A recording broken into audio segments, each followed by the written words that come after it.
My name is Gloria Enriquez, and today I am web producing for Global Montreal.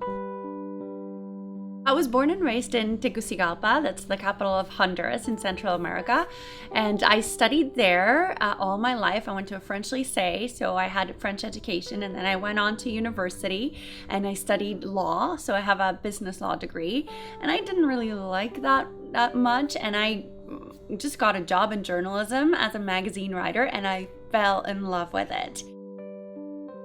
Because I didn't have a degree, I wasn't being paid as a journalist. So my boss told me, if you get your degree, we will start paying you like a journalist. So I stumbled upon this journalism degree when I went to visit my aunt in Halifax. Because I'm not Canadian, in order for me to work, I had to become a permanent resident and get a work permit. But that was a huge ordeal.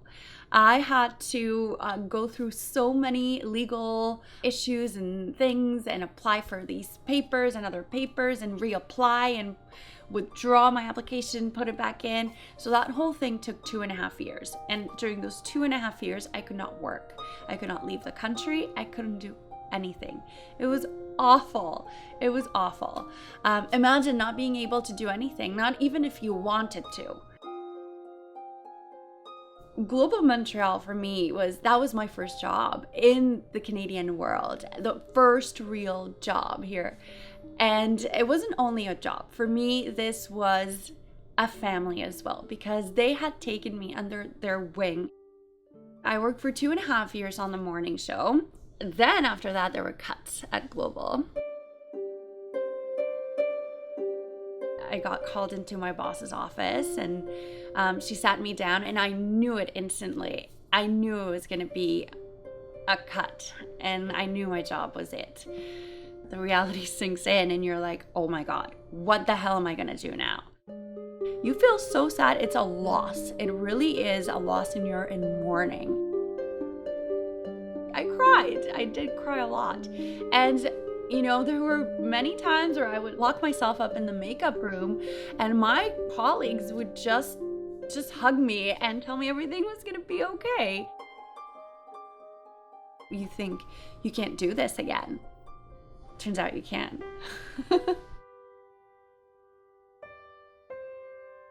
The first thing I did after I recovered from my panic was to talk to everyone I knew and tell them, listen, I am looking for new opportunities. I just started applying to everything, talking to everyone, working all the contacts that I had.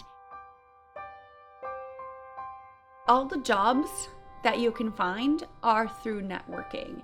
Honestly, if you're sitting on your computer and sending CVs through emails or through, that's not gonna work. You have to go face to face, because people, I realized, want to hire people that they want to work with.